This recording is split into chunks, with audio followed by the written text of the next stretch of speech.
Саламатсыздарбы? Бүгүнкү сабагыбызда органикалык кайнала өстүрүүдө кандай зыянкечтерге каршы элдик ыкмаларды колдонуп, чөптөрдөн, натуралдык нерселерден даярдалган, уруксат берилген препараттарды жасоо боюнча сабагыбыз бар. Ошо жөнүндө сөз кылабыз. Органикалык кайнала өстүрүүдө шире, тилия менен күрөшүү, элдик ыкмалар. Шире жаш бутакчаларга ушундай өзүнүн жумурткаларын коюп, зыян келтирет, азыкты соруп,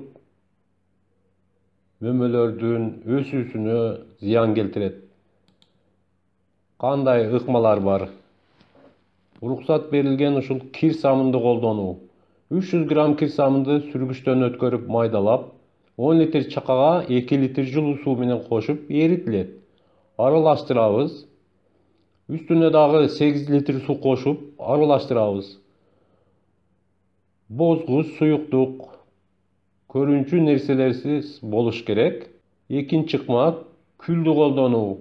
Электен өткөн 300 грамм күлдү, бул жыгач өсүмдүктөн чыккан күл, 10 литр чакага суусу менен салынат. Кайнагандан кийин жарым саат бышыруу, варить кылыш керек.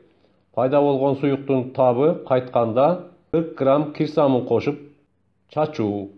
Даярдалган аралашманы кайнал дарагына чачуу керек. Эскертүү: аралашма чачуу алдынан даярдалыш керек. Көңүл бурганыңыздарга рахмат.